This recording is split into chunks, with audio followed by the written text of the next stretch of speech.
the weekend edition of News Center 5. Good Saturday evening. I'm Mike Jackson. And I'm Dick Kay. In our news tonight, a huge luxury liner on a 30-day cruise to the Orient is burning at sea in the Gulf of Alaska. Here's a late report from NBC's Bill Sternoff. The luxury liner Prinsendam, cruising from Vancouver, Canada to the Orient by way of Alaska, has been abandoned in the Gulf of Alaska about 180 miles west of Juneau. Minutes after these pictures were taken by NBC News, the last of the ship's crew and Coast Guardsmen trying to put out the fire were airlifted away. The fire, which began in the engine room, spread through the ship and forced the pre-dawn evacuation of all 390 passengers and 210 crew members. They bobbed in the cold Alaskan waters until they were picked up by oil supertankers. The tankers are steaming for the Valdez harbor. The passengers and crew from the stricken cruise liner are expected to arrive sometime Sunday. Bill Sternoff, NBC News, Valdez, Alaska. Here in Chicago, we hooked up with a Homewood man whose parents were passengers aboard that Dutch luxury liner. His name is Thomas Miller. His parents, Donald and Elsa Miller, have been in contact with their son, and he told our Tom Korzanowski this isn't the first time they've been through such an experience. From what I've heard, that there have been no casualties, and if I remember, this is the second ship that's gone down under them, so they went through it once. They're not novice to this. Your father and mother were aboard a ship once before that had a problem? Yes, sir. That they had to abandon ship in the Mediterranean a couple years ago, like 25 years ago or so. The senior Millers are from Hinsdale.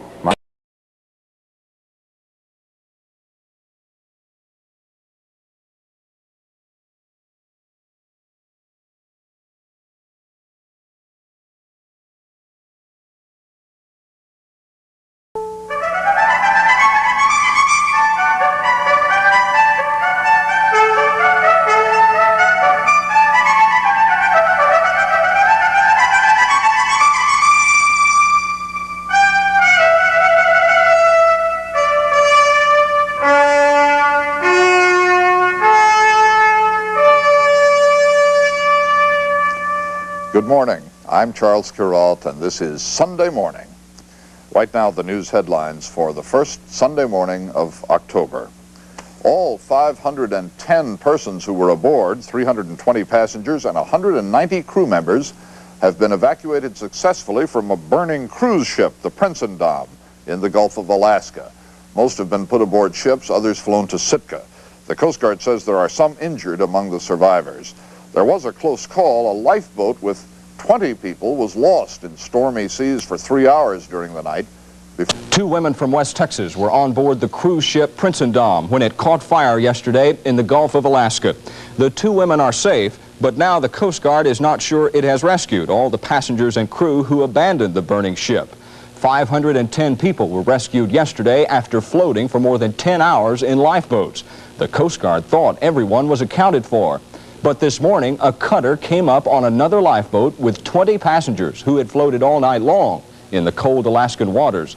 That discovery was followed by conflicting reports about just how many people were on board the Prinsendam when it caught fire. Search parties are still crisscrossing the area. Now, the weekend edition of News Center 5. Hello, everybody. I'm Linda Yu. And I'm Terry Burhans. I have an update on a shipping disaster. Over 500 passengers who had been forced to abandon a Dutch luxury liner that caught fire are safe tonight. A Coast Guard cutter located and rescued 20 more people who had spent a cold night in a lifeboat off the Alaskan coast. A raging fire in the engine room had forced the passengers as well as crew members to evacuate that ship. Officials now are calling it the largest single ship rescue in modern history. The 9 o'clock news with John Drury and the WGN News team, reporting all the local news, weather and sports, and the national and international news from our independent network news team in New York. Now, John Drury. The abandoned cruise ship Prinsendam continues to burn off the Alaskan coast tonight, but crew members and all of the ship's passengers are believed to be safe. A Coast Guard cutter rescued 18 people on a lifeboat early this morning. They spent the cold night on choppy seas. Other than a couple of cases of exposure, everyone seems to be in good shape. Canadian and American Coast Guard ships and helicopters and an oil tanker all took part in the day-long rescue operation, which the Coast Guard says is the biggest in modern history, over 500 people saved. At a press conference in New York today, the owners of the ship Holland America said that all passengers will be compensated for what they lost on board. The ship is now burning from top to bottom. The fire will have to burn itself out. And how did it get out of control? Well, fire doors simply did not contain the flames.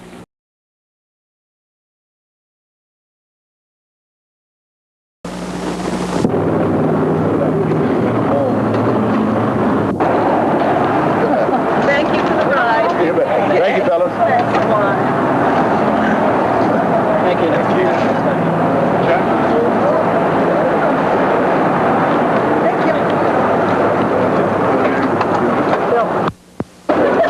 My family on my mother's side are all Canadians. I live just across the border from Windsor, Ontario, Canada, in a Southfield, Michigan, which borders Detroit, Michigan. You were asking me about what happened on the ship. About 1:30, while my wife and I were sleeping, we smelled smoke. And when we got up and went up the gangway, sure enough, there was smoke there. There were other couples in the gangway, yes. Once you went through all of that and got into the lifeboats, was it very long until the Coast Guard came to get you? Quite long. I was on the water about 13 hours. My wife was picked up, God bless them.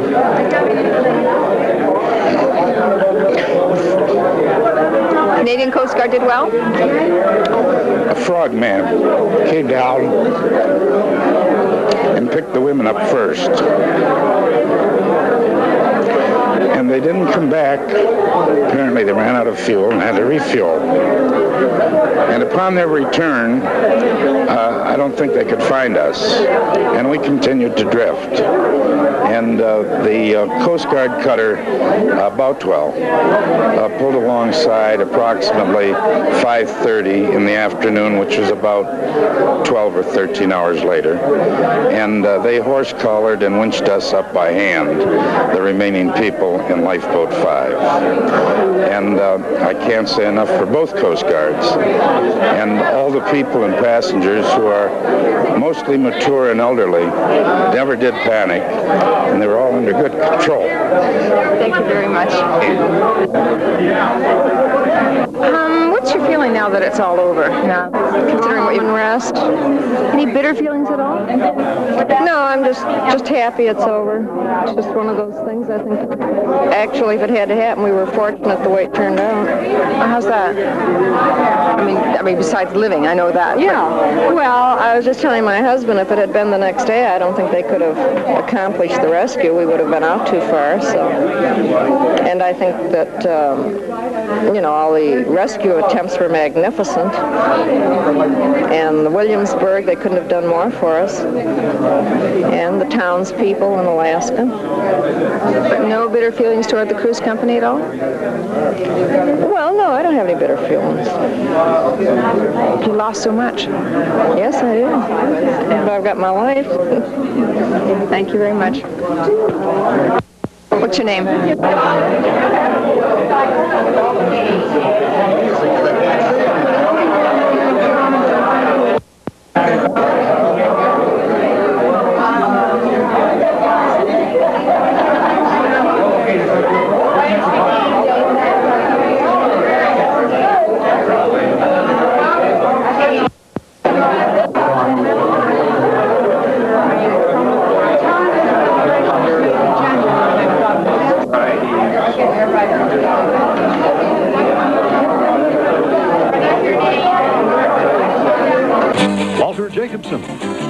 Terry Volkman, Johnny Morris, and Susan Anderson. With the Channel 2 News at 5. Alaska tonight. More than 500 passengers and crewmen who were rescued from a burning ship on Saturday are awaiting flights to Seattle. Coast Guard firefighters tried to board that ship, a Dutch ship, today, hoping to save it. The cost of the ship is $25 million. The passengers, many of whom spent a dozen or more hours in lifeboats, are saying they are thankful and consider themselves lucky to be alive. Terribly cold. It was terribly cold, and I was sopping wet There was no cover over the lifeboat, and we were all sopping wet. Well, first it wasn't bad, but after a few hours, I said, "Dear Lord, I don't mind going, but it's a nasty way to go." We were getting a little nervous. Particularly my husband and I, we didn't have our life jackets, and then they said, what difference does it make if you go overboard? You can only last in these Alaskan waters maybe less than 15 minutes. Despite the trying conditions, no deaths or serious injuries were reported. Now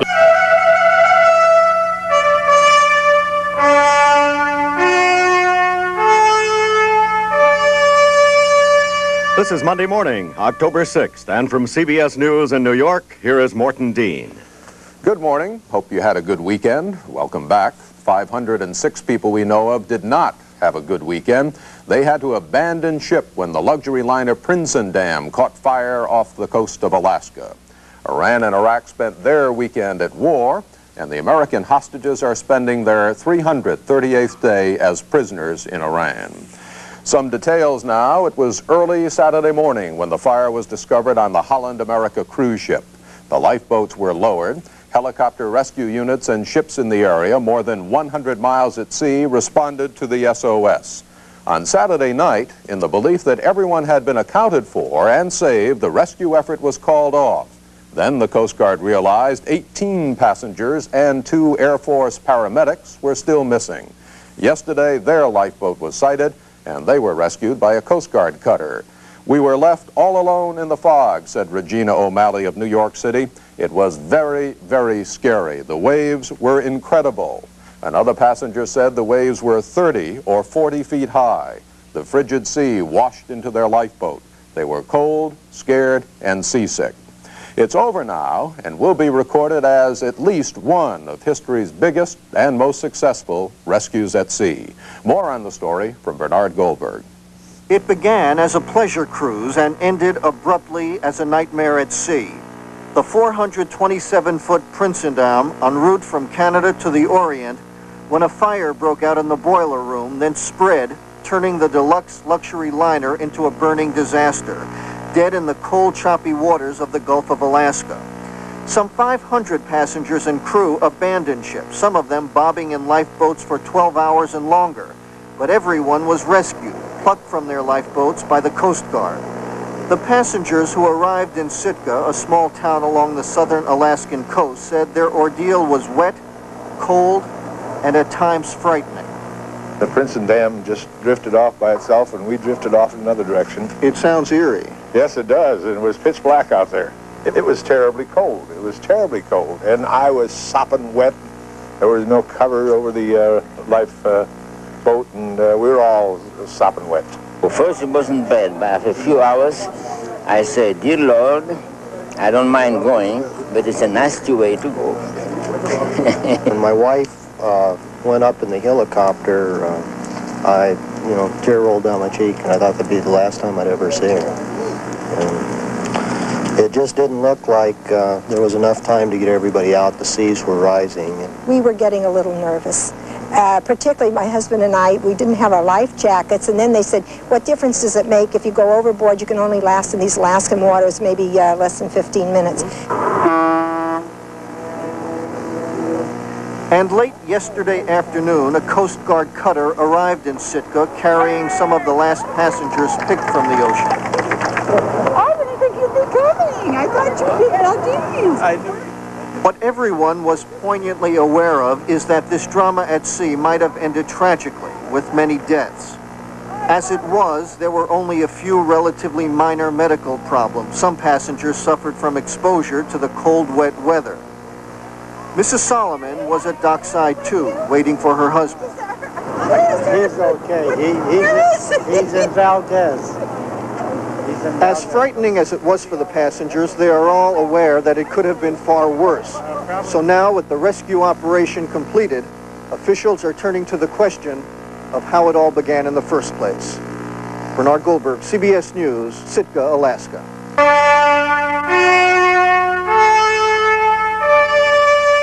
Time now 30 minutes past the hour, and Monday morning continues with Morton Dean in New York. The headlines this morning: the more than 500 passengers and crew of the burned-out luxury liner Prinsendam are safe and ashore in Alaska. The talk of a ceasefire between Iraq and Iran has been drowned out by gunfire. About that near disaster at sea, many came ashore with tales of a night to remember. For 20, though, the tale of the day they were almost forgotten. The 20 were 18 evacuees and 2 Air Force paramedics who drifted for hours in high seas in their life raft until someone discovered they were still missing. Now all the passengers and crew are accounted for, and the last of them are back on land this morning. Susan Spencer reports from Valdez, Alaska. The oil tanker Williamsburg lumbered into Valdez Harbor in the evening mist. Its unexpected cargo of 359 stranded cruise passengers, by now accustomed to the drone of television reporters' helicopters overhead. The luxury ship they fled in the middle of the night lay listing helplessly in the Gulf of Alaska. No way to tell, Holland America officials said, if it can be salvaged. No explanation of why the fire could not be contained or of how it started. As the passengers headed home, National Guard cargo planes brought emergency Red Cross equipment, tennis shoes, blankets, cots, to be set up wherever space could be found, at a construction camp unused since pipeline days, in banquet rooms at Valdez's 5 hotels. Among the first off the ship, the radio operator who took the Prinsendam's distress call. Tell me what you heard from the Prinsendam. Just SOS, SOS. This is the Prinsendam, and passenger ship on fire, engine rooms on fire, and situation unknown. As darkness fell, the passengers, some still in their pajamas, many elderly, and all weary, slowly made their way to waiting buses. I was on it about 9.5 hours, but I never feared for my life. There were always the Coast Guards above, over the lifeboat, watching us, and I knew we'd be saved. We got into the lifeboats, but they were slightly overloaded. We can't say enough about the Air Force and Coast Guard. Plans now depend a lot on the ever-inclement Alaska weather. If possible, Holland America will land 737 jets here tomorrow to take passengers to Anchorage, where they will begin the last leg of their exhausting journey home. Susan Spencer, CBS News, Valdez, Alaska. From the crew of Good Morning South Mississippi and WLOX-TV Biloxi, good morning, America. Good morning. Matching shirts. Morning, everybody. I'm David Hartman with Joan London. We're not wearing matching shirts. Monday, 6th of October. One of the biggest sea rescues in history has ended happily, with more than 500 passengers from a Dutch cruise ship safe in Alaska this morning. But the abandoned luxury liner Prinsendam is still burning in the Gulf of Alaska, with the cause of the weekend fire still unknown. Many of the passengers were Americans, and Tom Shell was there when one group arrived in Alaska. The Coast Guard cutter Boutwell arrived at Sitka, Alaska just before dark last night, carrying 80 of the survivors from the Dutch cruise ship. The group included 18 people who spent Saturday night in a lifeboat, enduring sub-freezing temperatures and heavy seas. They were the last ones rescued, but they had one more boat ride. Because of the shallow harbor at Sitka, the survivors were transferred to a smaller boat for the final leg of the journey back to dry land. There was a warm welcome from the residents of Sitka as the first survivors stepped ashore. One man, a diabetic, suffered from insulin shock, but the other survivors were in good shape. Police and Coast Guardsmen helped them to waiting buses. What do we do? Yeah. There wasn't not much talking, or it was really just trying to conserve energy and warmth. Our last 6 hours after the Coast Guard boat left into the fog, we were out there alone, and it was very, very shaky. People were cold and very sick. All the passengers and crew from the ill-fated Prinsendam spent the night in Alaska. An airlift to return them to their homes begins this morning. Tom Shell, ABC News.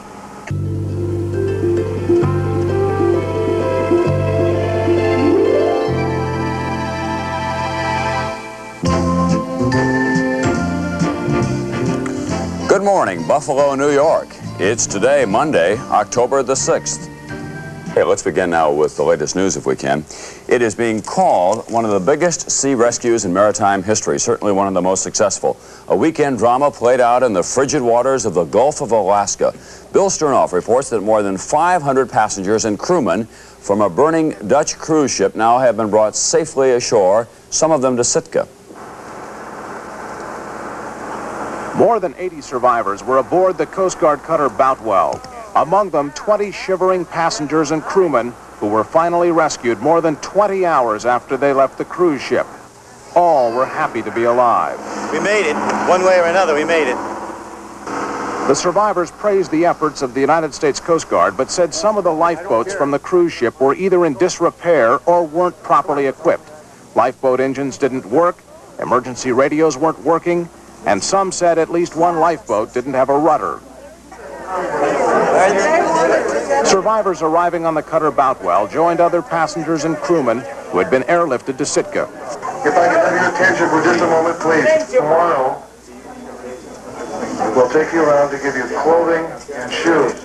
The survivors lost everything they had. We kind of left everything we owned behind. It was an extensive cruise, and most people had all of their jewelry and clothing and things for a month or two. John Gorkos from Huntington Beach, California, was separated from his wife and children.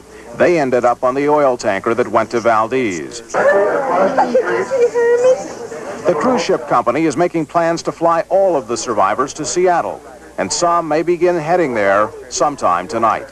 Bill Sternoff, NBC News, Sitka, Alaska.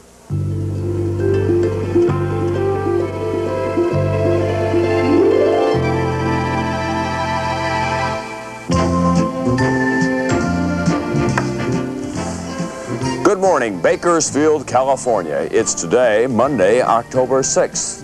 Time now to take a look at the latest news. And there is some good news this morning. More than 500 people, many of them elderly, are now back on land after abandoning the burning cruise ship, the Prinsendam, in the Gulf of Alaska. More on the heroic, dramatic rescue from David Burrington. For most of the passengers and crew, this was the dismal end of a luxury cruise to the Orient. But it could have been a lot worse. All aboard the supertanker Williamsburg were in good shape. As the tanker docked in the port of Valdez, an ambulance was standing by, but it was not needed, Coast Guard officials said. How you folks doing, okay? Most of the passengers are elderly and had to be helped. Many had no coats, and there were few umbrellas for the rain. Cameramen were kept at a distance as the passengers came off the ship some 36 hours after their ordeal began. Some had spent up to 15 hours in lifeboats. There was more delay here as officials pondered what to do about the Dutch crewmen who had no visas to enter the United States. The passengers spent the night in Valdez, jamming up all hotels in this tiny town. From here, everyone's to be taken to Anchorage for some rest. Then they'll start heading back to their hometowns to tell friends and neighbors of their extraordinary adventure. David Burrington, NBC News in Valdez. And in the Seattle studios of King Television this morning, we have NBC's Bill Sternoff with two of the survivors, Louise Steele of Worcester, Massachusetts, Bill Powell of Laguna Beach, California. Good morning and welcome home. Good morning, Tom. I guess first we should say NBC News, Mrs. Steele, has located your husband in Valdez. He did arrive on the oil tanker, and you, however, were flown out of the Gulf of Alaska. How is it that each and every one of you managed to be lifted out of that Gulf? Well, it was done by the Coast Guard, as you know, and they took us out in baskets, one at a time. They lifted us into the plane. And the reason I was separated from my husband is because the plane was running out, the Coast Guard plane was running out of fuel and had to head back for their station. So my husband was left behind and was eventually taken aboard the freighter. Were you scared when you left the ship? This happened in darkness in the middle of the night. I must say I was not frightened, and people didn't appear to be frightened. Nobody panicked? Nobody panicked. Nobody cried? Nobody cried. How so? It's a very strange thing I don't understand. What were the sea conditions there, and how did they change as the day went on? When we left the ship at approximately 4 in the morning, the sea was quite calm. But after we'd been in the water for about 3 hours, and before we saw any help in sight, the seas got heavier again. Mr. Powell, this happened just 3 days into a tour that might have taken more than a month, at a cost of $6,000 to $12,000 for each of the participants. What if this would have happened on the 4th day, or the 5th day, or the 6th day out? What then? Well, I can only tell you what the Coast Guard mentioned to me, that it could have been completely disastrous if we had been any further out. That's because you would have been completely out to sea. Right. As it was, we were 150 miles out from the land. Did you find this a scary experience? Yes, it was something that I don't care to repeat ever again. It was scary. You were on the Coast Guard cutter the Boutwell, which lifted out the last people from the Gulf. That's right. And then you were taken into Sitka, Alaska. That's correct. We hear that there was some sort of commotion on the ship, that some of the crewmen seemed to rush the lifeboats. Is that right? Well, I don't really care to elaborate on that. There was, well, you see, there was a staff and there were crewmen. The staff was Dutch, the crewmen were Indonesian. And I think possibly the Indonesians were scared. Mrs. Steele, many of the people on this ship were elderly. Didn't this work a particularly difficult time for them? You might have thought so, but everybody seemed to manage very well, even the people who were in wheelchairs. There you were in the Gulf of Alaska. It was dark, it was cloudy, it was foggy, the seas were growing rough, and suddenly you saw the oil tanker. Well, that wasn't until we had been in the water for 3 hours. What was your reaction? Well, it was like seeing a mirage, a sparkling, beautiful sight. But it turned out to be a very large tanker. Well, you're both very lucky, of course, to be here, and thank you very much for joining us this morning. Tom? Thank you, Bill, and once again to Mrs. Steele and Mr. Powell, welcome home. Some of the lifeboats, they pass the time by singing, you guessed it, row, row, row your boat, just to keep going through the stormy seas. What was to have been a voyage to the South Seas ended suddenly in frigid Alaskan waters early Saturday morning. Irv Chapman has details. The Dutch cruise vessel Prinsendam, after sightseeing in Alaskan waters, headed across the Pacific when its engine room caught fire. The fire spread, the ship was ordered abandoned. Passengers took to lifeboats in the bitter chill, monitored by Coast Guard helicopters. An oil tanker, which had loaded up in Alaska and was headed south to Texas, diverted to the scene, rescued nearly 400 of the passengers, brought them to the oil port of Valdez. A smaller group was brought by Coast Guard cutter to the port of Sitka. Some of the passengers spent 10 hours in lifeboats in the choppy seas and 24 more hours in the overcrowded crew quarters of the oil tanker. One young passenger broke his leg in the evacuation. I was climbing up the side of the ship and slammed my ankle against the ship and I fell. Their journey to the sunny seas of Southeast Asia aborted. The passengers will now be flown home. The cause of the fire will be investigated after it can be put out. Irv Chapman, ABC News. This is Eyewitness News with Fahey Flynn, Larry Moore for Joel Daly, Steve Deschler, Tim Weigel, and the Eyewitness News team. Her passengers and crew are all miraculously safe tonight, but the Dutch cruise ship Prinsendam may be doomed. ABC's Stephen Gear has the latest on the weekend fire at sea. Coast Guard fire control experts had hoped to board the ship today in an effort to put out the fire, but high seas delayed that operation, and the Coast Guard now reports that one of the ship's fuel tanks has exploded. This is the oil tanker Williamsburg as it sailed into the harbor at Valdez, Alaska late yesterday. After it docked, it was 3 hours before the 280 passengers from the Prinsendam were led from the tanker onto waiting buses for the ride into Valdez, where housing and motels had been arranged. Leading the impromptu welcome committee at one motel was Bob Bassett, a local politician, who seemed surprised at the good humor of the passengers. Many spoke easily about what they had been through. I was 12 hours in the lifeboat. Paul was about 15 hours. He stayed on with the men to help the women aboard the airlift. I got to tell you, the US of A is just a great place. The Air Force, the Canadians, the Coast Guard.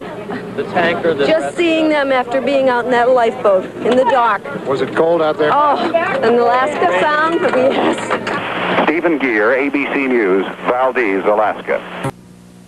This is the international edition of the CBS Evening News with Walter Cronkite. It was the kind of drama about which sagas of the sea are written. The weekend rescue of more than 500 passengers and crew from the flaming cruise ship Prinsendam. That adventure in the snarled and yelping seas of the Gulf of Alaska after fire broke out in the engine room is being called the greatest single ship rescue in recent history. All aboard were accounted for with no major injuries after rescue efforts led by the Coast Guard, and one rescuer called that a miracle. Bernard Goldberg reports. The fire that broke out before dawn on Saturday was still smoldering below deck today. The 427-foot Dutch liner, the Prinsendam, still dead in the water. Yesterday, smoke was pouring out of the ship, which is drifting, listing slightly, but the hull is in good shape, and unless the weather worsens significantly, probably not in danger of sinking. Today, the ship's captain, Cornelius Vabeka, a Dutchman, and other officials of the Holland-American line boarded a helicopter en route to the Prinsendam, where Captain Vabeka was once again to take command. But the waves were too high, they did not board the ship, which soon will be towed southward towards Washington State for repairs. Meanwhile, in Sitka, a small fishing village nestled beneath the mountains of southern Alaska, a high-ranking official of the cruise line, a former captain of the Prinsendam himself, talked for the first time about what went wrong. We closed it off and sealed it off right away, the engine room. Let in the gas, the fire extinguisher and CO2 gas, and from that time on, the fire in the engine room started simmering down. But of course there was heat conveyance from the engine room casing, and that must have caused maybe curtains or whatever in the dining room just by heat conveyance to catch fire, and that's how it got outside the engine room. At least that's my best guess. The stark realization is that this cruise that ended in disaster might have become a far worse tragedy with many deaths at sea. And today, officials of the cruise line began assessing the damage to determine if they can salvage the ship, restore it, and once again take it out to sea as a luxury liner. Bernard Goldberg, CBS News, Sitka, Alaska. In those horror-filled moments when fire swept the Prinsendam, two elementary sayings of the sea came into conflict. Women and children first, and every man for himself. And today, passengers mixed their praise for rescue efforts by the Coast Guard and others with criticism of the crew's behavior. Susan Spencer reports from Valdez, Alaska. Valdez's main department store was doing a booming business this morning as Prinsendam passengers, most still clad in their lifeboat clothes, tried to make themselves presentable for the flight home, courtesy Holland America Lines. Do you have anything else? I mean, I'd like your pantsuit better. At the nearby Totem Inn, there were but two topics of conversation: what happened on the Prinsendam, and how did I ever make it? Well, I wasn't really frightened. We have done a lot of trusting in our lives. And the only time it was really terrifying was when we were hitting the side of the ship and we thought that the boat would turn over, because the water at 44 degrees or something like that, you don't last very long, and the waves were so high.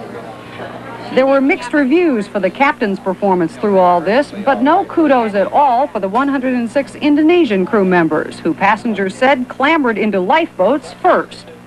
There was a bunch of fellas from the band on the boat, and they were all lined around the rail where they shouldn't be.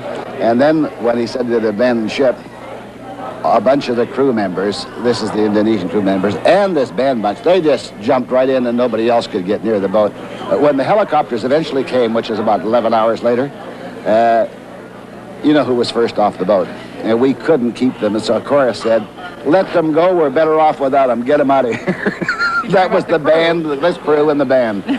But it was terrible. They were walking all over the little old ladies, and it was a shame. The flares and things are either, whether they're written in English and they can't read it, and they didn't know how to use them anyway. They had had no training in this. They didn't know how to release us from the boat. They didn't know how to start the oars. The crew, busy on the town volleyball court, showed no sign of concern over all this criticism, nor would anyone talk about the Prinsendam incident.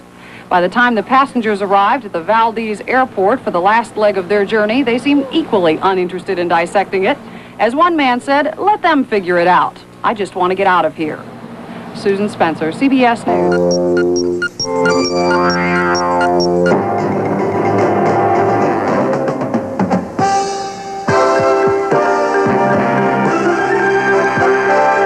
United States Coast Guard involved in 2 dramatic rescue operations. In the biggest, every one of the 519 passengers and crew members from the burning luxury liner Prinsendam were rescued from lifeboats off the coast of Alaska.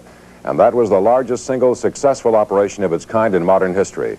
And with all lives now safe, the Coast Guard tried to drop firefighters onto the hulk from helicopters. That did not work. The Prinsendam is listing to starboard, but apparently not in danger of sinking, and when weather conditions calm down, then crews will be able to get on board. The last survivor spent 21 hours in a lifeboat, bouncing around by stormy, icy seas, trying to fight seasickness, and a report on that now from the Canadian Broadcasting Corporation. The 18 passengers and 2 U.S. Air Force frogmen were brought ashore with other survivors at Sitka, with the story of how they'd floated at sea for almost 22 hours. The 2 young paramedics had originally been dropped into the lifeboat to help the frightened passengers. Their rescue efforts were aborted, however, by a mechanical failure of lifting gear. The helicopter never came back. The full search effort was declared complete on Saturday evening. It was resumed, though, when the Air Force realized that their 2 men were missing. The Boutwell spotted flares fired by the frogmen from the lifeboat in the early hours of Sunday morning. The passengers were crediting the frogmen with saving their lives.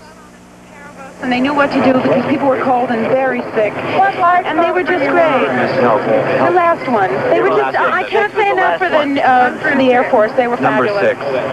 Number 6. Yeah. What were conditions like on the boat?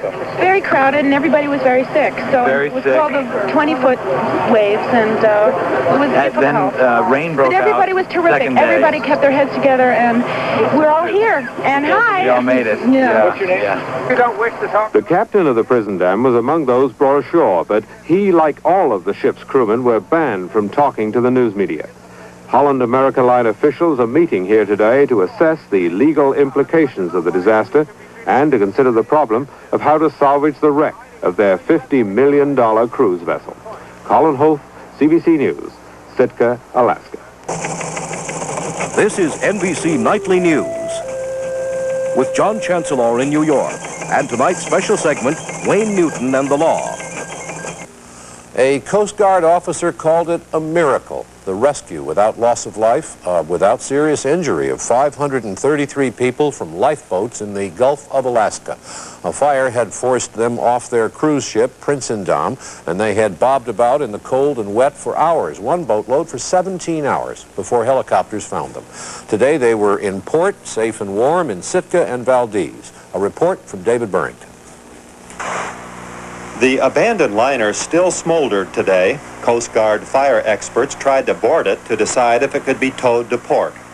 Most of the passengers and crew arrived in Valdez last night on this tanker, and with the rescue completed, there are many questions. Why no sprinkler system in the engine room? Why so much confusion? Many of those rescued are elderly and spent some 15 hours in lifeboats in bad weather. And doctors were astonished they came through the ordeal as well as they did. Welcome to Valdez, Alaska. All were thankful to be alive, but some were bitter. The lifeboats were overcrowded, terribly overcrowded, and that was frightening because we saw the capacity is 48, and some of the boats had 60, 80 people on them. The crew was not of any help, and so I was a rower, and there were other women and a few men in the center, and we just rowed for our lives. I really thought at that point we wouldn't make it. Other complaints? After hours on deck, they were told the fire was under control. Then suddenly abandoned ship. Crewmen were housed separately in a local high school. They did not care to answer questions. Passengers accused some of pushing ahead into the lifeboats, and a number of passengers say they will sue the line for damages. Of all the passengers and crew arriving here, only 15 were examined at the hospital and only 4 kept overnight. Nothing serious except the financial loss, symbolized for one man by his room key. It doesn't look like much, but to us it's worth thousands and thousands of dollars. That's what it cost us. Everything we had is completely lost. What I'm wearing is what I have left. This morning, the rescued passengers had a leisurely breakfast. Some went shopping for clothes to tide them over. Then they were flown to Anchorage to catch planes back home. David Burrington, NBC News, Valdez. The luxury liner Prinsendam is reported burning fiercely tonight in the Gulf of Alaska. but all of its passengers are headed home. Tonight, we'll focus on the Prinsendam rescue, and we'll talk with survivors who just reached Seattle a short time ago. And on day 338 of the hostage crisis, the Speaker of Iran's parliament talks about conditions for the hostages' release. This is ABC News Nightline. Reporting from Washington, Ted Koppel. Good evening. The ship had been headed for Singapore on a 30-day vacation cruise. Now, she lies crippled in the Gulf of Alaska. A Coast Guard firefighting crew is aboard a nearby cutter, but intense heat aboard the liner Prinsendam has made it impossible to board, too dangerous to try and bring the fire under control. But all things considered, this is an extraordinary story. Amid reports that some crew members pushed passengers aside to board lifeboats first, amid complaints that the lifeboats were inadequately equipped, the conclusion of the story is nevertheless one of great success. All 533 passengers and crew are safe. It is, we thought, a saga well worth telling in some detail. Here, first, from Alaska, is correspondent Stephen Gear. It happened 120 miles out in the Gulf of Alaska. The fire in the engine room of the luxury liner had broken out late Friday night, and by Saturday morning, the cruise from Vancouver to the Orient was over. Abandon ship was the order, and the massive air-sea operation was underway. For hours, Coast Guard helicopters and rescue teams of U.S. and Canadian armed forces hoisted the 533 passengers and crew members from the lifeboats. Some of the first of those to reach land were taken by helicopter to the rescue center at Yakutat. Was there any panic? Was anybody frightened? No, well, we were frightened, but there was no panic. Everybody was very cooperative. There wasn't a jam to get on the boats. There wasn't a jam to get on the helicopters. And I love the United States government. Thank you. What are you going to do now? I'd like to get a pair of bloomers. I didn't come off with them. Now, are you going to I want to go home. I want to see my daughter and son and my grandchild. Most of the passengers and crew ended up on the 1,000-foot oil tanker Williamsburg, which headed for its familiar port of Valdez at the terminus of the Alaska pipeline. The Williamsburg docked just before dark on Sunday, and 3 hours later, the passengers left the ship and by bus were taken to several motels in Valdez to spend the night. Many of the passengers appeared to be delighted despite their ordeal. I was 12 hours in the lifeboat. Paul was about 15 hours. He stayed on with the men to help the women aboard the airlift. I got to tell you, the U.S. of A. is just a great place. The Air Force, the Canadians, the Coast Guard.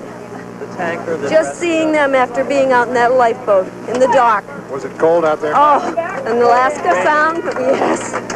A number of the Prinsendam's passengers are elderly and had a frightening experience. Terrible, so bitterly cold. Can't imagine how cold it was. I had this and a sweater and a coat, and I had to sit against two rails with the wind blowing on my back the whole time, and part of the time, great waves, salt waves, blowing up into our face. The evening in Valdez, including for many refreshments in a warm and cozy bar, and dinner in a pleasant, comfortable dining room, helped ease some of the anxieties, as did telephone calls to relatives. This North Carolinian with 23 great-grandchildren is telling her daughter about her departure from a lifeboat. And they picked me up, and instead of picking me up, they picked me down, and I went in the ocean. Everybody else got well, except me. It's the truth. I'm the only one who dropped the ocean. When morning came to Valdez today, with rain and fog, the adventure in Alaska was nearly over. Bussed to the Valdez airport, the passengers who had abandoned belongings on the ship had a brief shopping fling. Then the first leg of the flight home, to Anchorage and then Seattle. Stephen Gear, ABC News, Anchorage, Alaska. In a moment, a talk we had a few moments ago with two of the survivors of the Prinsendam just arrived in Seattle. Standing by now at the airport in Seattle, where they just arrived a short time ago, are two survivors of the Prinsendam, Mr. and Mrs. Bill and Sonna Chris of Toronto. First of all, let me welcome you both. You must be delighted to be sitting where you are this evening. We are very much so. Thank you. Mrs. Chris, allow me to begin, if I may, with a rather frivolous question. What are you going to do on vacation next year? This was an anniversary present for my husband, so I don't know what he's going to surprise me with next year. Do this for me. Would you just describe those moments when you first realized what was going on the ship, and just kind of sketch in for us, if you would, the hours until you were rescued? Were you both together at all times? Yes, we were, luckily. We were both together, and we just couldn't believe that this thing was happening. At first, it was just a routine call from the bridge on the intercom to that there was smoke in the engine room, and for us to put on something and go up into the lounge. Yeah, the fire was under control. And that the fire was under control, and that we wouldn't be gone very long, that we could go back to our cabins. We didn't have no life jackets on. We'd have no clothes, just barely no shoes. We thought just going to be a thing to go up the lounge, come down again. When we got to the deck, I think it was about 2.5 hours later, and there was fire coming out of the floor. And was there, Mrs. Chris, was there a sense of panic on board at this point, No, or just a sense of not knowing what was going on? There was no panic. The passengers were responding to all the instructions, which were very little, and everything was very, very calm. We just did as we were told. We stood on deck. We always felt that it was going to be under control and that we would be returning to our cabins, because none of us were prepared. We had no life jackets. Some of us had no shoes. Ladies were in nighties. Men were in their boxer shorts, wrapped in blankets. We all expected at any moment we would be told, return to your cabin. The only time is when Bill saw this fire licking between the deck and the rails, and he told several of the deckhands, there's fire. They said, oh, it's nothing, it's asphalt burning. And finally, we yelled fire, and it was coming out of the dining room, and the window blew, and that's when we got scared and started pushing down the deck, and then the word came, into the life rafts, and that's when, and still at that time, people were not shoving and pushing or screaming or hysterical. It's amazing. You would have to have been there to see. People were calm. We got into these boats. They were lowered. We got out into the Gulf, and still there was no panic. Now, we have heard some reports, Mrs. Chris, that members of the crew were among the first to get on board the lifeboats. I mean, in marked contrast to what one normally hears about... Well, you see, there were several boats. We were on boat number 6. The last boat. And on our boat, we didn't see any of that. How long, Mrs. Chris, were you on the lifeboat?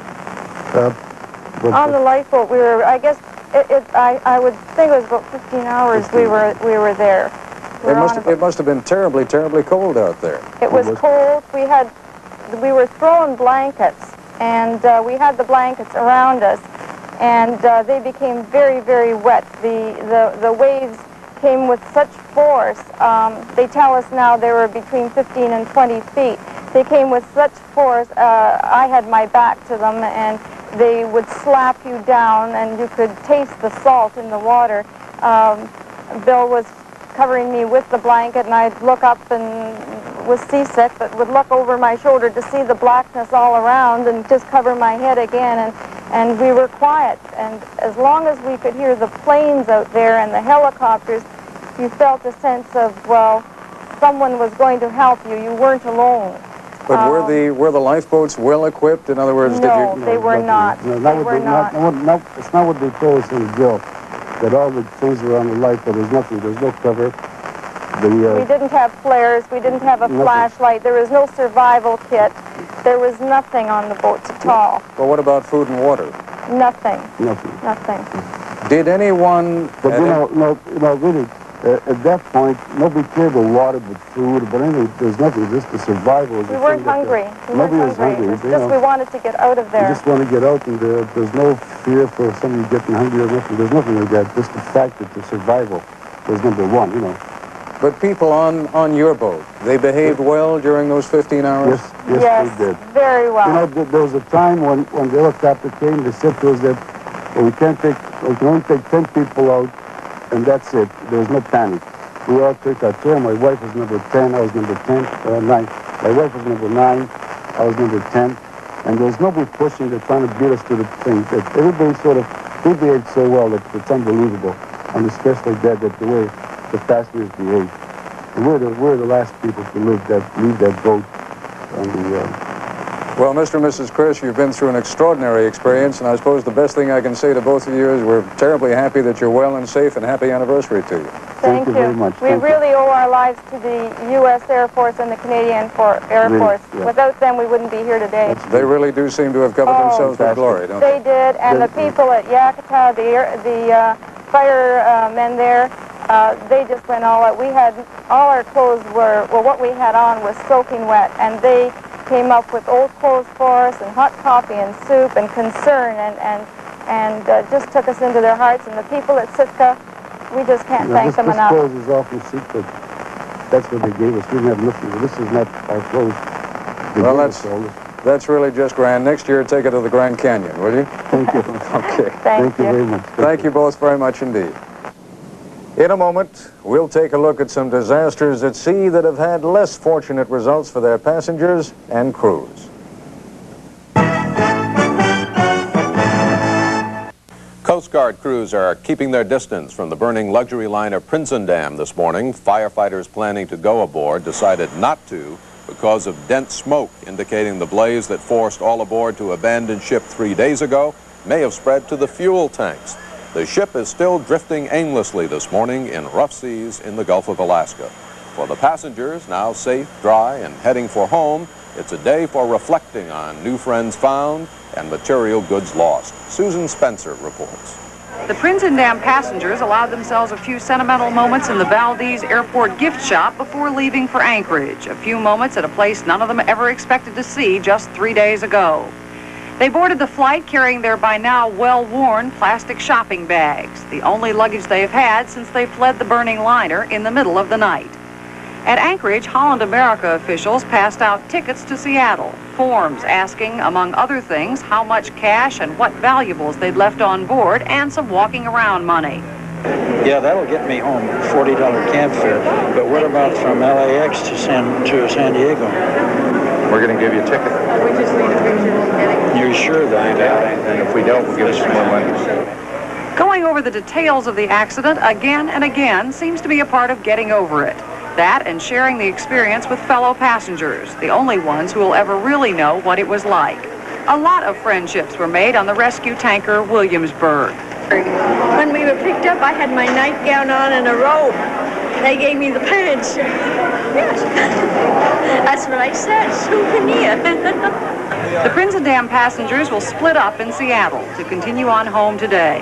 The cruise having been, just like the brochures always predict, an experience you'll never forget. Susan Spencer, CBS News, Anchorage, Alaska.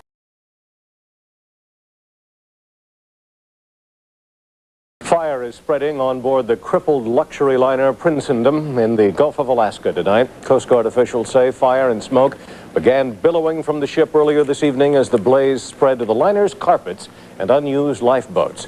The Coast Guard says it will not fight that fire, but wait until it burns itself out and then decide whether the ship is worth saving. All 533 members of the ship's passengers and crew were evacuated without injury from the liner after a fire broke out in the engine room on Saturday.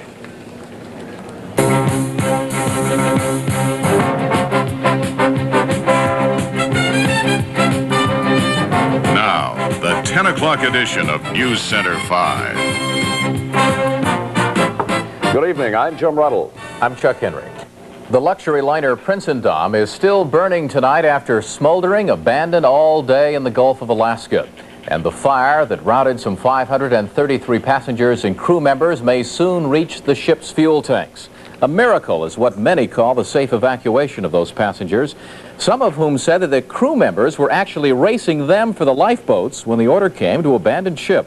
Many of the passengers came ashore, leaving their personal belongings and clothing aboard ship. Have left. Wearing only what they had left. Only 4 passengers were hospitalized overnight in Alaska. The others are boarding planes to be flown to Seattle.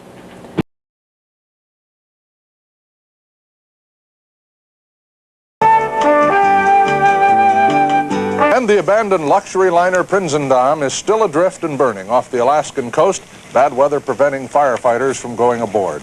Passengers and crew, all rescued safely, have begun their journeys home, as Tom Shell reports. Most of the passengers of the ill-fated ocean liner were flown into Seattle last night aboard chartered planes. The first plane from Sitka arrived in early evening with about 100 survivors aboard. They were quickly put onto buses and taken to nearby hotels, where their experience was relived and complaints compared. The captain ought to be relieved of his command, because he didn't say abandon ship until the windows blew out and the flame came out on the deck where we were. We're still standing there on the deck. He hadn't even lowered the lifeboats. I was afraid we were going to drift and they might not find us. They didn't even have a flashlight on the damn thing. We were packed in there like sardines. You couldn't even move. There's so many people in it. For many of the survivors, there was one more wait. Many families were separated during the rescue, and it was a night of reunion. So happy to see you. Many were counting the hours, about 67 since they'd been together. After a night's rest, it will be more travel for most, back home from vacation early, but thankful to be alive. Tom Shell, ABC News, Seattle.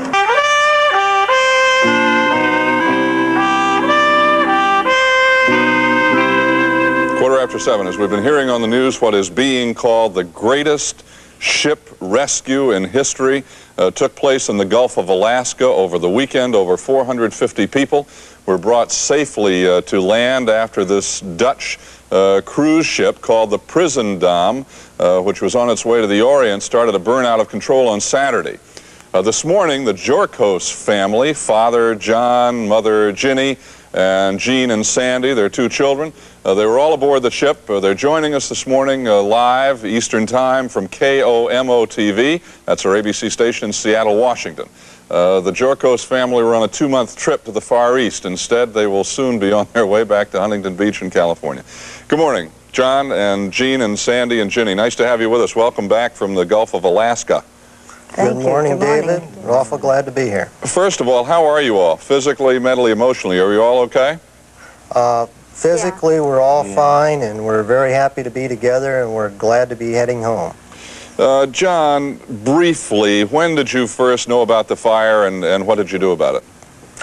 Well, I had came down from the midnight buffet, and it was right about 12 o'clock, and I took off my clothes and got in bed, and Ginny smelled smoke, so I got up to investigate and couldn't find anything in the cabin, so I put on my pants and went out in the hall and discovered smoke out there. What'd you do then? Come back in the cabin, got dressed, and we went down to check the children. Did you have any trouble getting down to the children? Yes, the fire door was pulled across their corridor, and we had to go through a staff entrance, and it took a little time to locate that to get in. Jean and Sandy, what was happening with you at the time?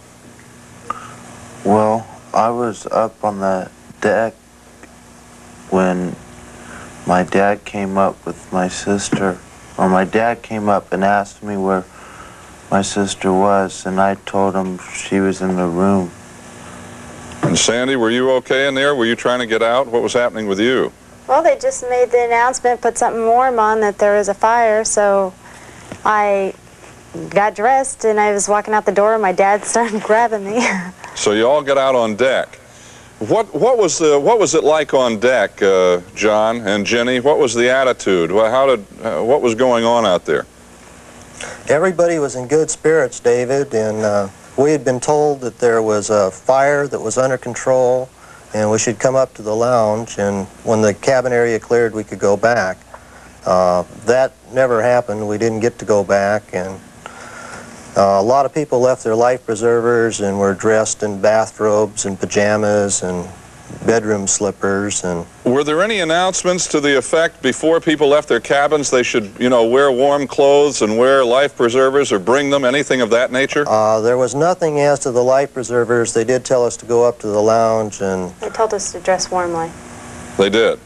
Yeah. No. I did not hear that, David. No, I did not. I heard it. That's what got me dressed warm. Right, so some heard it and some didn't. We just heard on a newscast just now, one man who was on the ship, interviewed in Seattle on our newscast this morning, said that the abandoned ship announcement didn't come until after fire had blown out the windows and there was fire on deck. In your judgment, do you think that announcement was made soon enough to abandon ship? Yes, we had time to get off the ship, David, but I think there might have been some discrepancies in the way it was done. Were you all frightened? Well, once we knew we hit the boats, a lot of people had been cruising, and your chances 150 miles in the Pacific aren't very good in the high seas in boats. How did the crew react? What was your feeling about how they did? I was very displeased with the crew. I was very happy with the passengers. If they would have been as professional as the passengers, things would have been much better. What do you mean? Some of the seamen, the officers seemed to act fairly well and keep control of the situation. Some of the seamen crowded into the lifeboats and climbed over elderly women and men to get out of the lifeboats. All right, you got on two different boats, John. You and Jenny were on one boat, Gene and Sandy on another. What kind of shape were the boats in? Our boat, the propulsion system was half inoperable, and the rudder was not working. And how many people were on your boat? Over 100, David. How many were supposed to be? What was the limit? I think it was rated for, well, I'm not sure what it was rated. You probably could have got 60 in there and had adequate seating for everybody. We had people standing up and sitting on top of each other. And what about your lifeboat, Sandy and Gene? How was it? It was fine. We had a motor, it ran, and everything. So yours was okay? Yeah. What was going through your minds as you were on those lifeboats? We were just waiting for the ship because we had heard it was on its way, and I just wanted to make sure my parents were okay. And parents, Jenny and John, how did you feel? You were separated from your children. What was going through your minds? We was concerned about the kids getting off, and after, you know, when we started getting rescued ourselves, I wanted to make sure that Jenny got off. How long were you in the boat, John? We were in the boat from about 4:30 or 5 in the morning, and I got out at noon. When did you get off, Jenny? I was off at 10. At 10? Yes. How'd you feel when Jenny got off the boat, John? Oh, I kind of had a tear roll down my cheek, and I thought I'd never see him again. And you did? And I did, and I'm glad. Any recommendations or thoughts about this, about how the ship was handled, about the whole process? Should there be an investigation of any kind? What are your feelings, John? I think there definitely should be an investigation. I think the firefighting equipment was inadequate, the crew was inadequately trained, and there was some design deficiencies and maintenance problems with the lifeboats. Have you heard who can or may or may not investigate? I understand that the Coast Guard cannot order the investigation because of the place of the accident, but I'm sure if everybody requests it due to public opinion and what other channels are available, it'll take place. What's this done to your relationship, the four of you? Brought you closer together? You never appreciated so much, everybody. Well, enjoy your trip back to Southern California. Thank you. Thank you, David. And thanks for joining us this morning. Welcome back. Thank you. Thank you. Thank you. Jorkos family. All together and safe and on their way home. Next half hour, Alastair Cook will join us, and we'll also have more news and weather coming up in just a moment.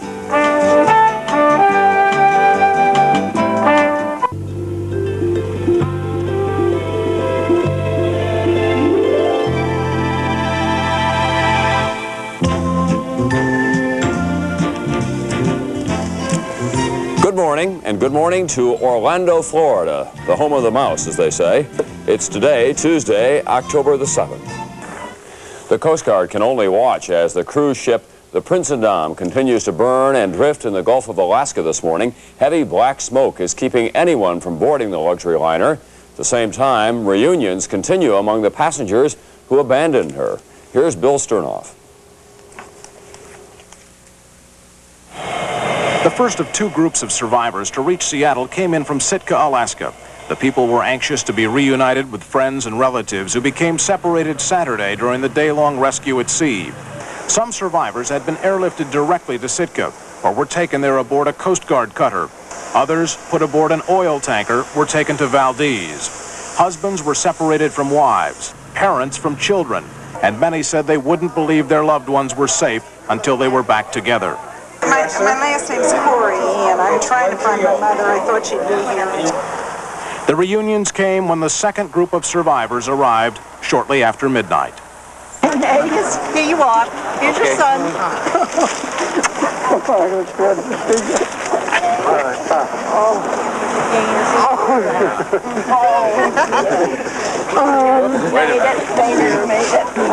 I have something for you. Oh, really? I have something for you, too.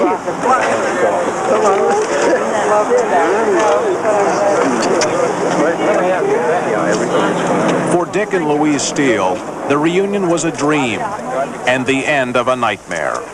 The last I saw of Mrs. Steele was her disappearing into the helicopter in the baskets. I just have the departure time of the next flight there. You can. The Steeles and all the other survivors from the cruise ship Prinsendam were given hotel rooms and airline tickets, and most will leave for home this morning. Bill Sternoff, NBC News, Seattle. This is Tuesday morning, October 7th, and from CBS News in New York, here is Morton Dean. Good morning. It's a good day for many survivors of this past weekend's near disaster at sea. A good day because they will be heading for home. Meanwhile, the ship they abandoned continues to burn, a ghost ship drifting with the sea, battered by the wind. We'll have details on those and other stories in the news. First, let's hear from Bernard Goldberg on what's happening to the Dutch liner, the Prinsendam. For a while, it looked like the fire was dying out, and indeed it was. But late yesterday, something happened. Most likely, what few flames there were spread to the ship's fuel tanks, igniting them, resulting in a new fire. So today, the Prinsendam, which set out last week as a luxurious slow boat to China and other Asian ports, today the cruise ship remains dead in the water, going nowhere. The ship's captain, Cornelius Verbeke, a Dutchman, prepared yesterday to fly out to his ship to take command again. This time, however, the ship was to be towed southward toward Washington State for repairs. But Captain Verbeke had to return, high waves forcing postponement of the towing operation even before the new fire broke out. Earlier yesterday in Sitka, a small fishing village on the Alaskan Gulf, a former captain of the Prinsendam and now an official with the Holland America Line talked about the first fire last weekend that began in the engine room and forced more than 500 passengers and crew to abandon ship. We closed it off and sealed it off right away, the engine room. Let in the gas, the fire extinguisher and CO2 gas, and from that time on, the fire in the engine room started simmering down. But of course there was heat conveyance from the engine room casing, and that must have caused maybe curtains or whatever in the dining room just by heat conveyance to catch fire, and that's how it got outside the engine room. As for this new fire, it is not clear how long it will burn, but until it is out, the once luxury liner Prinsendam is just drifting in the Gulf of Alaska. Bernard Goldberg, CBS News, Anchorage.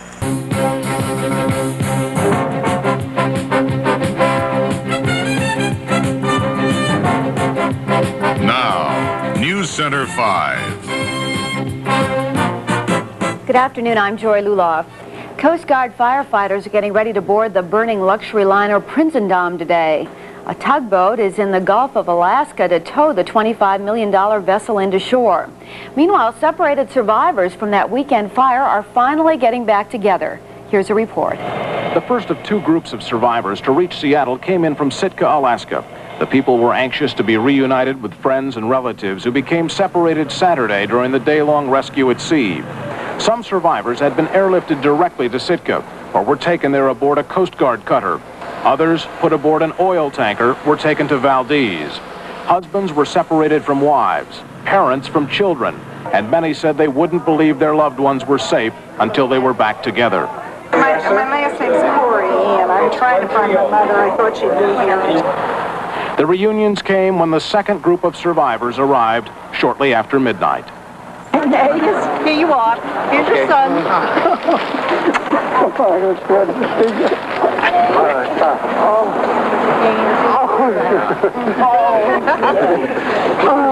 Made it. I have something for you. Oh, really? I have something for you,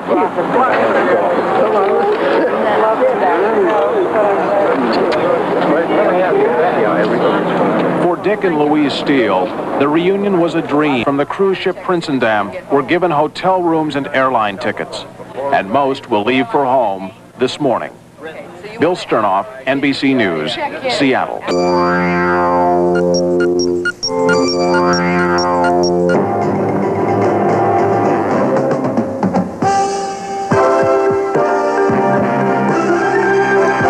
11 men have boarded the fire-ravaged cruise ship Prinsendam as it smolders adrift in the Gulf of Alaska. It's hoped they can attach a line from the vessel to a tug and tow the ship to dry dock in Portland, Oregon. Meanwhile, the 500 passengers evacuated when fire broke out last weekend began arriving home. Tim Malloy has more.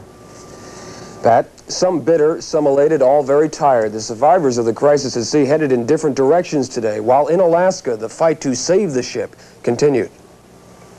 The cruise ship Prinsendam continued to drift and burn today. With the largest, most successful maritime rescue of its kind completed, the Coast Guard and firefighters worked to save the $25 million vessel from sinking. From the Alaskan coastal towns of Sitka and Valdez, the 519 weary passengers rescued at sea were flown south to Seattle, then put on connecting flights home. It was a joyous reunion in New York tonight as 16 survivors of the near disaster came home. Jack Mallon, a veteran of hundreds of cruises, was aboard to perform magic for the passengers. Was there cowardice or was it all heroism? I don't think that you can say that. Maybe not seasoned people. No one was a coward. You can't be a coward.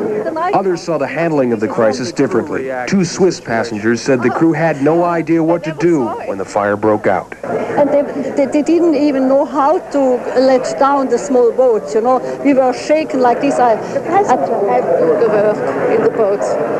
Nobody was here. It was terrible. I just felt that we would be saved, and we never feared for our lives. We always felt that we would be saved.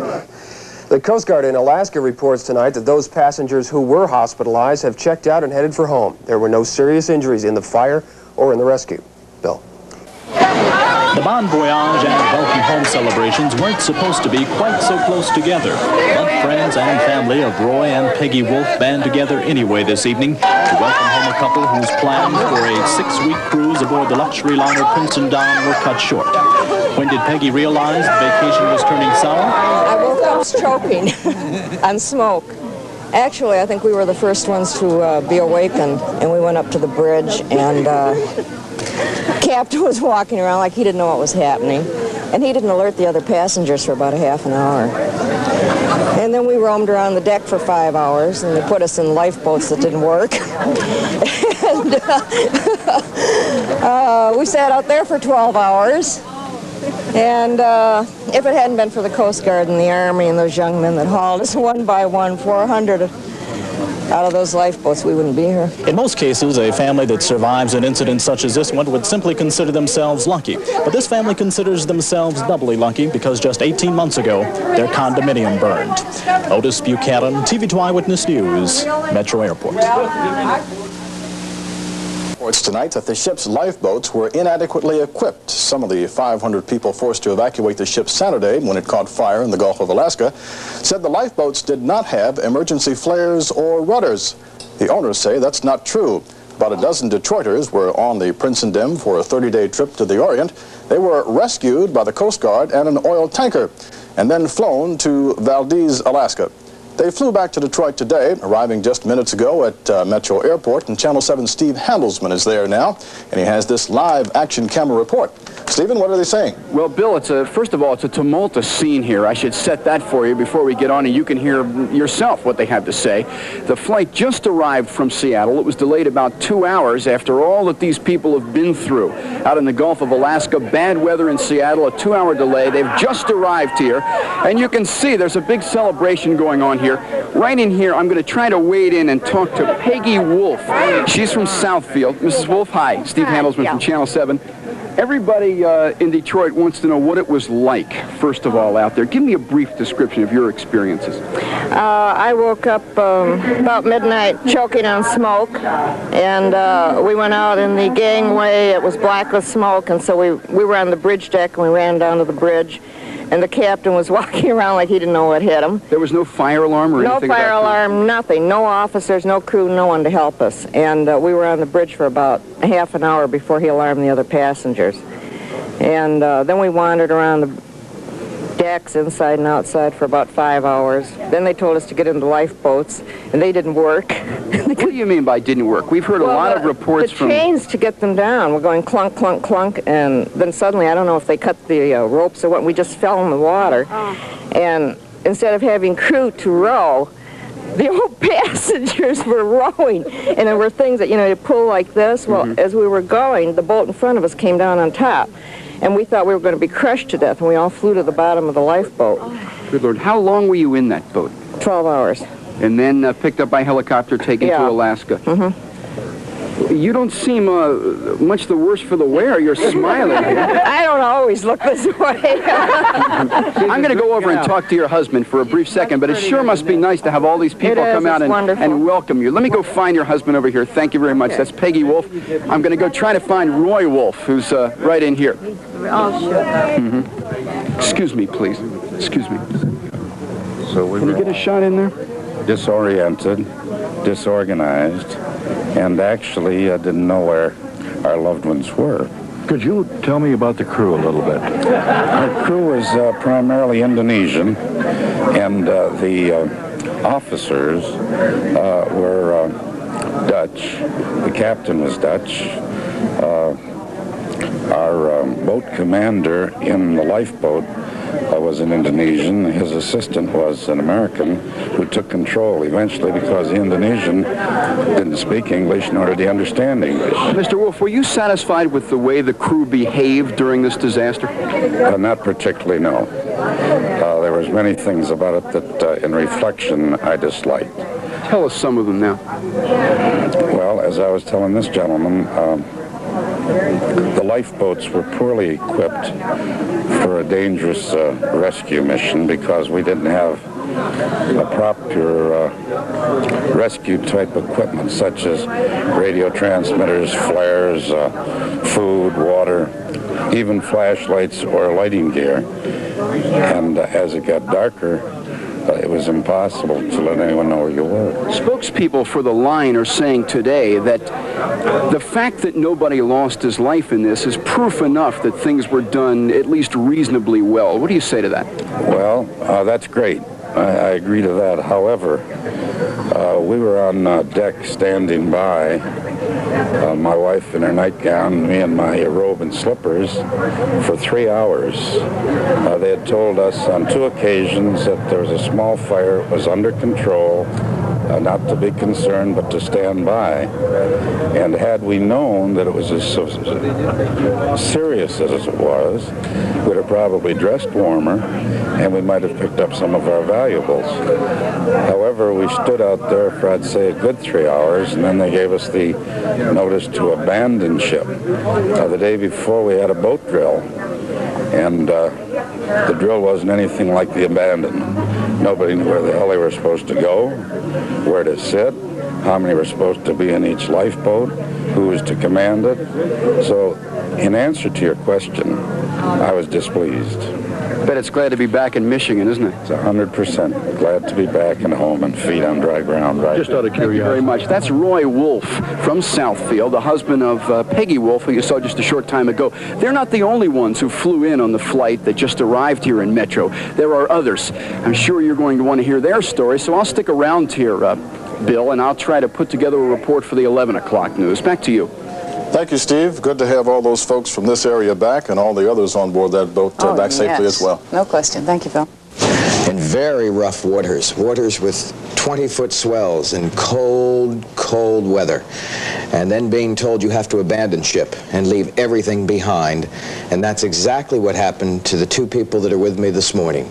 We have Peggy and Roy Wolf with us, and we welcome you here. And thank you very much for coming this morning. I know this situation has thrown your life into complete turmoil. It has just changed many things that normally would happen to you. I take it this was a trip you've planned for, you were looking forward to, having a good time, and all of a sudden, everything just stops. You lose everything. You have people like me calling you, asking you to be on television. And it must have been an incredible experience. What was that like? How did you first know there was a fire on board? I woke up choking on smoke. Was this late at night? Would this I think between 12:30 and 1 in the morning. And I tried to rouse Roy. He'd been sick all the day and night before. And he was a little hesitant about getting up. And when we finally discovered, you know, we had no lights, no power in our room at all. And we got out in the hall, and that was filled with smoke. We just ran, How did you, when you first developed a sense of smoke or whatever it was, how long had you been out to sea? We left Vancouver Tuesday, and this was actually like Friday night. Just after midnight Friday. So you went out into the hallway, and you saw all the smoke? In a raincoat and shoes. And nothing, just... Nothing else, that's it. And then you went and got him up? No, I got him up. No, she shook me about 12:45, 1 o'clock, and said, Roy, do you smell smoke? And I said, leave me alone, I haven't been feeling well. Forget it, let me sleep. And she kept shaking me, smoke. So I said, okay, I'll get up and check. And I put on my robe and slippers. Peg put on what she had, a raincoat and slippers. Gee whiz. And we opened the gangway, the doorway to the aisle gangway, and there were 2 or 3 other couples out there dressed like us, sniffing, wondering if they smelled smoke. And then we agreed amongst ourselves something was burning. At that point, we started going toward the stern of the boat, which is the normal pathway to get to the elevators or the stairway or the decks. And you have to open like a fire door to get through. And when we opened it, we got a blast of smoke. So we slammed it shut and then walked toward the front of the boat. Now, had you heard any alarms? Anybody come knock on your doors at all? Nothing. Anybody been around or anything? Okay. Nothing. All right. And we were living on the bridge deck. We never go toward the fore part of the boat because that's where the helmsman and navigator, captain are, but we wound up on the bridge. And at that point, everybody on the bridge looked stupefied. But there was somebody walking around with an orange life preserver under his arm, an officer. I'm rather vocal. And I said, what are you doing with a life preserver? And at that point, they asked us to step down a little stairway to the lower deck, telling us that these people have work to do. Please step down here and stand fast, which us 8 or 10 people did. And maybe 30 or 40 minutes later, we heard an announcement that there had been a small fire, but it was under control and nothing to be concerned about, but everybody stay where they are. Which we did on a dark, cold night on a deck, waiting, and possibly an hour and a half later, I can only estimate the time.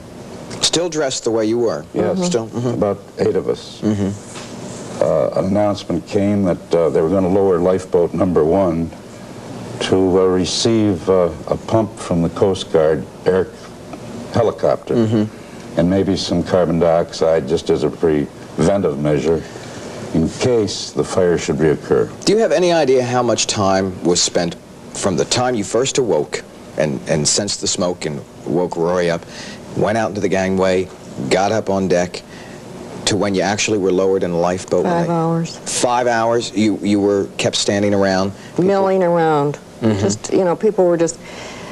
No one really got terribly upset. I think the reason we were all saved, the composure of the passengers, and of course, you know, the fantastic help that we got from the Coast Guard and Army. You have a lot of good things to say about the Coast Guard. We have the Coast everything. Guard, you can't say enough for the Canadian Coast Guard, the American Coast Guard, the Air Force, and the Williamsburg and its captain.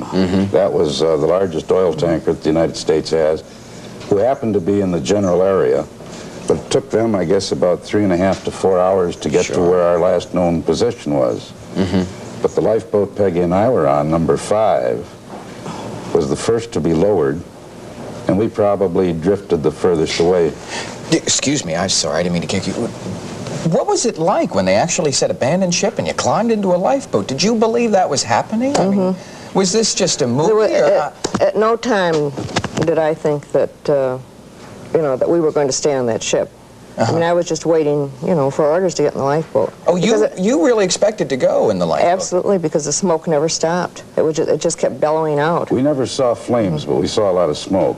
But I'll tell you, we were, as far as survival kit on our lifeboat was concerned, very poorly prepared. And as far as able-bodied seamen, we had like cooks and busboys who are actually handling the lifeboats. I can only speak for Lifeboat 5 that we were on. Later we got hearsay from other people who had equal comments to state. Now you've lost everything that you had with you. Everything we had with us, yes. And that ship is now 9,000 feet below water, from what I understand. Yes. And you've lost it all, so now you have to try and get little things like driver's license and keys and all these Well, little you know, when this happens, when you're in that lifeboat, all you're thinking about is, oh, if I can only survive, if I can only, you know, nothing matters. But now you miss your things. Now we're back to now the things are important again. Yeah. Mementos and little credit cards, and as you say, driver's license, and effects that you took with us to remember. I'm going to run out of time here. Has this changed your lives? Do you think differently about life and people now? No. No? Not differently. We think stronger about some people. The Alaskan people were wonderful. They opened their homes and their hearts and did whatever they could to help us. Peggy and I were over 1,000 miles apart. After we were rescued, neither one of us knew where the other was. But we were informed that all survived, so we knew she and I were safe. But I think the bottom line of the whole rescue was the Williamsburg. If it hadn't been there, because it was the only way the helicopters could land. But I must say before we finish that, in my opinion, the ship's company was very non-professional, very poorly equipped, and very poorly provisioned for survival. I have to stop here. Peggy and Roy, well, thank you for taking time out of your lives and coming here and telling us about that. It's nice to have you back with us. Thank you for asking. Thank you. We have more for you. That's right, masterful tapes tries. Next, stay with us. Tapestries. I couldn't read that.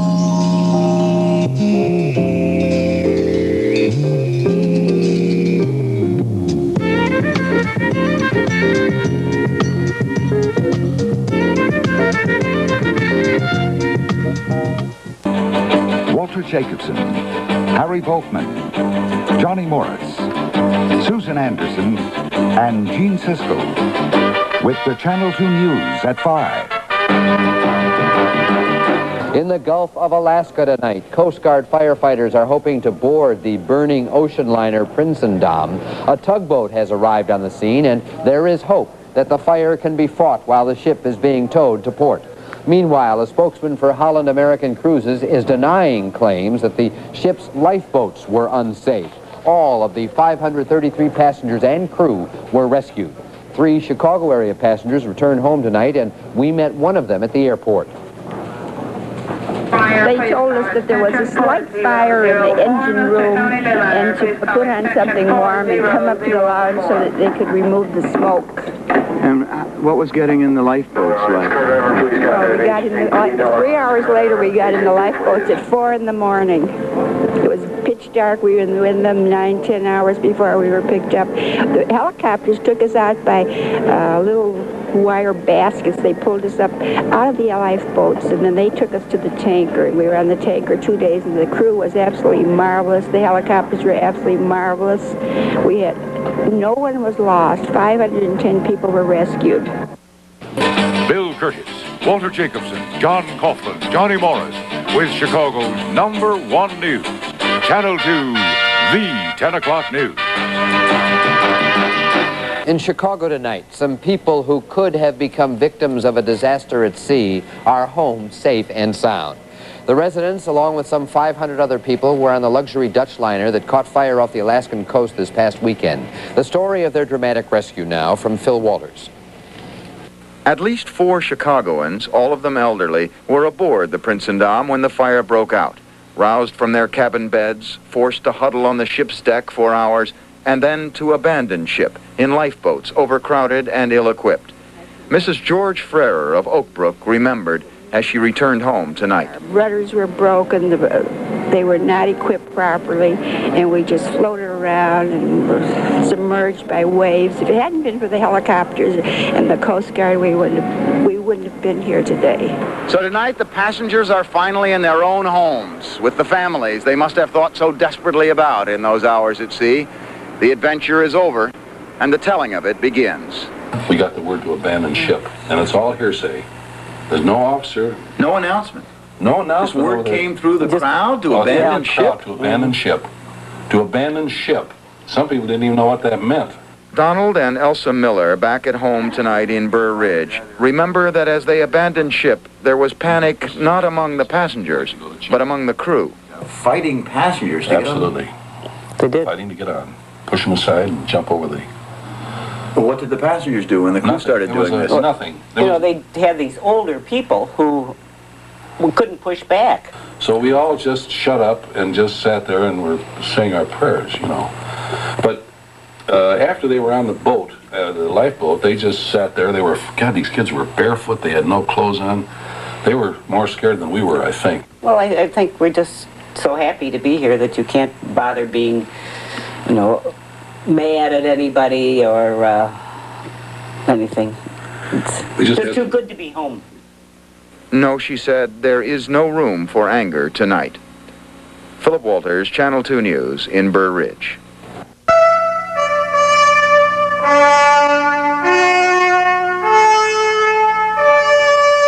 This is Wednesday morning, October 8th, and from CBS News in New York, here is Morton Dean.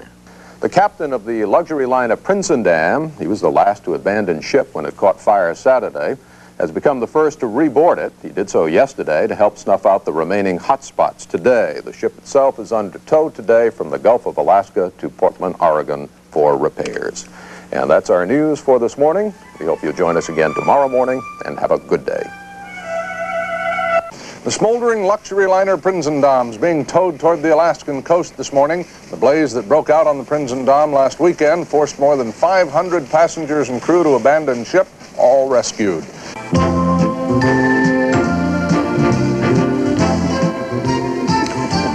Good morning, Yuma, Arizona. It's today, Wednesday, October the 8th.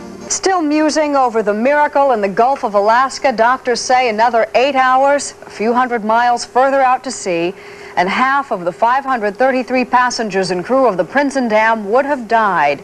The fact that most of the passengers were elderly probably saved lives because older people are less likely to panic. This is the CBS Evening News with Walter Cronkite. The captain of the stricken Dutch cruise ship Prinsendam today led a boarding party onto the still burning ship in the Gulf of Alaska. They plan on getting a line from the ship to a tug which would tow the Prinsendam to dry dock in Portland, Oregon. Clear skies and calmer seas buoyed hopes for the ship. The Coast Guard said there is no sign of the oil fires feared earlier. Coast Guard firefighters hope to board the burning Dutch luxury liner Prinsendam today and have a tugboat tow it to Portland, Oregon. A Coast Guard spokesman says the black smoke and flames on the ship are from burning carpet and not endangering the ship's fuel tanks. The passengers rescued from the ship arrived in Seattle yesterday. Bob Brannon has more. The first 100 rescued passengers touched down at SeaTac Airport a few minutes before 8 o'clock on a chartered Alaska Airlines jet from Sitka. As they emerged from the plane, they looked weary. One man had to be helped down the steps, but no one was reported injured in any way. The jet was chartered by West Tours Travel Agency in Seattle, the local representative of the cruise line, Holland America. The passengers didn't feel like talking to the news media immediately after they got off the plane. What it looked like they needed was a good night's sleep. The passengers were taken to 4 hotels near the airport. About 25 came here to the SeaTac Hyatt, where most were tired but talkative and very happy to be back in the lower 48. It was a harrowing experience, but it was remarkable. The Coast Guard, I can't say too much for the Coast Guard, the United States Coast Guard in Alaska, their efficiency when you're on that choppy water and the waves are going over you, and you see that whirly-bird overhead, and they're lowering the basket, and the thing is swinging back and forth, and you say, dear God, don't let it go into the propellers. And they knew just what they were doing. I came off of the helicopter that picked me up with a nightie, no underwear, pair of shoes, no socks, and a little robe. And they took us in, and they bought me this pretty outfit and a raincoat, and I'm just glad to be in Seattle. Some of the people on the earlier flight had been separated from their spouses, who were coming on the later flight from Anchorage. That was the case with Sally Solomon and with Ed Harrison from Los Angeles. His wife was on the later flight, but on hand to greet him was his daughter Kathy and son-in-law Jim. Ed Harrison was asked where he got the T-shirt that had Seattle printed on it. Dave, they were very nice to us. They gave us all a T-shirt and brought us home. What else are you wearing? I got my pajamas on. You know, I got that thing. That's the longest shorts anybody ever had on. Gee whiz, you know? But daughter Kathy said it was no laughing matter when she heard her parents were on board the doomed cruise ship. Devastated. Just devastated. How do you feel now? Very relieved. Relief was widespread among the passengers, who had great thanks for the Coast Guard, the people of Sitka and Valdez, and for just being alive. Bob Branham, Channel 7 Eyewitness News, SeaTac. Coast Guard firefighters hope to board the burning Dutch luxury liner Prinsendam today and have a tugboat tow it to Portland, Oregon. A Coast Guard spokesman says it has been determined that black smoke and flames coming from the ship are from burning carpets and are not endangering the ship's fuel tanks. Passengers rescued from the burning ship arrived in Seattle last night. Although the rescue mission was called a success, some passengers criticized the Prinsendam's preparations for a disaster. They said lifeboats were inadequately provisioned and badly maneuvered by crewmen. Families who were separated when they left the burning cruise ship Prinsendam in the Gulf of Alaska have been reunited in Seattle. Now, many are charging that the ship's crew knew little about safety measures and lifeboat procedures. The ship itself still is afloat off Alaska, heavy smoke pouring from its decks. The Dutch cruise ship, the Prinsendam, is drifting helplessly in the Gulf of Alaska in seas too stormy for the Coast Guard to put firefighters aboard her. Most of the rescued passengers, meantime, have arrived in Seattle for joyful reunions with family and friends. They were given clothing and airplane tickets home and hotel rooms, a happy ending considering the danger they were in when the ship caught on fire on Saturday. Most of the passengers rescued from the crippled luxury liner Prinsendam over the weekend arrived in Seattle last night on a flight from Alaska. The cruise ship still burning in the Alaskan Gulf. Well, the drama of a rescue at sea is just about over tonight for 4 Texans from the town of Grenada. They were aboard that Dutch ocean liner, the Prinsendam, over the weekend when fire hit the engine room, forcing everyone into lifeboats in the Gulf of Alaska. Tonight, they are arriving at this moment at Houston's Intercontinental Airport. A total of 6 Texans were on board that ship. Earlier today, a Coast Guard helicopter hovered over the stricken ship and dropped the captain, Cornelius Wabiki, back aboard. He is now trying to string a tow line to pull that still smoldering ship into port, and they're still trying to contain the fire on board. As we told you earlier, there were some Texas people taking off that burning cruise ship in the Gulf of Alaska over the weekend, and tonight they have just arrived at Houston Intercontinental Airport, where Eyewitness News reporter Sheriff Fryer has this report. Homecomings are always emotional, but after an ordeal of abandoning ship at sea, coming home to family safe and sound is perhaps the most moving thing at all. For Mrs. C. Hill, for Vavy Skolaski, and the James Balk Knights from Ganado, it's the end of what should have been a wonderful vacation. Mrs. Hill, how do you feel about your vacation now? Oh, I'm ready to go again as soon as I get some sleep. But please, dear, I don't want to sleep on the floor of the wardroom on a tanker again. I found out I'm not as well padded as I thought I was when I was sleeping on some bath towels for the padding. So that's the way it stands out of Houston Intercontinental Airport. 4 people very glad to be on their way home. I'm Sheriff Fryer, Eyewitness News. Residents from Ganado are feeling safe and sound at home this evening after being among those rescued from that burning Dutch liner, the Prinsendam. Eyewitness News talked with the group as they returned coming through Houston last night. It was a high-spirited, jubilant homecoming for C. Hill, Vady Skaliski, and the James Bach Knights. The 4 Ganado passengers of the Prinsendam finally made connections into Houston last night into the waiting arms of happy family members. They called themselves the Molly Browns, unsinkable, and despite their lack of wardrobe, luggage, and in the case of Dr. Bachknight, a plastic eye, the 4 could have been any group of vacationers returning from an adventurous trip. I'm ready to go again as soon as I get some sleep. But please, dear, I don't want to sleep on the floor of the wardroom on a tanker again. That's not to downplay their role. Surely it was the optimism and refusal to panic that made the rescue from the Prinsendam the most successful at-sea rescue ever. And there was also courage, hours adrift in lifeboats in a cold, unrelenting sea. Well, I was just praying that our lives would be saved. Was it very cold? What was it like for you in the lifeboat? I was very cold and I was bare feet. Didn't get any shoes out of the room. When I come out of the room, out into the hall, it was full of smoke. Were you always really hopeful, or were you really afraid that maybe this time you just wouldn't get out of it? I felt like that we were going to be saved. Rescued they were, and none the worse for it. And typically, this crew already seems to be looking ahead. I've had my bad luck. As soon as I get some clothes, I'm going to Las Vegas, because I'm bound to have good luck out there. Sheriff Fryer, Eyewitness News.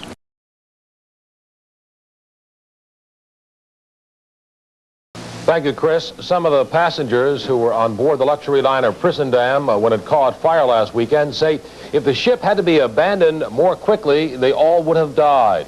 The passengers say the crew was unprepared for an evacuation and some lifeboats and other emergency equipment did not work. The fire, believed to have started in the engine room of the ship, was contained for about 3 hours, and that gave the crew enough time to get everyone off the ship.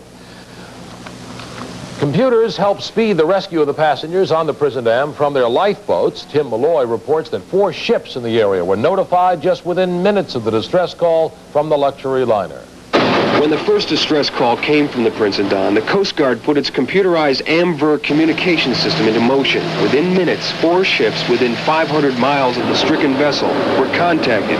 Fortunately, another ship was closer. Fire at sea is, I think, is probably the worst situation you're ever going to run into on a ship. Pretty scary, actually. Lieutenant Commander Michael Leva has been involved in hundreds of rescues at sea. So has Lieutenant Commander Craig Judd. Both men consider the rescue and the transfer of the passengers a job well done under the worst of circumstances. The fire started at something about 2 o'clock in the morning, which is the worst time it could ever happen. Everybody's asleep, and the weather was bad, and they're out in the middle of the Alaskan waters, and they're with not much company and not much help. Yet the Coast Guard was able to save all of the passengers. It amounted to a simple application of a daily training regimen, except it had to be done fast. The waters were rough and the winds were gusting to 60 knots. One by one, the passengers were lifted into the 6 Coast Guard search and rescue helicopters. It would be relatively easy to pick them up from the liner itself, but to pick them up from a lifeboat, which is a heck of a lot smaller, is very difficult for a helicopter pilot, and the helicopter could probably not carry more than about 20 of them at a time. They saved everybody, you know. How much better can you do? Coast Guard officials say that the ship, fortunately, was within the 250-mile range from shore where helicopters could be deployed. They say had the ship been outside that area, there would have been no telling how long a rescue would have taken or just how effective it would have been.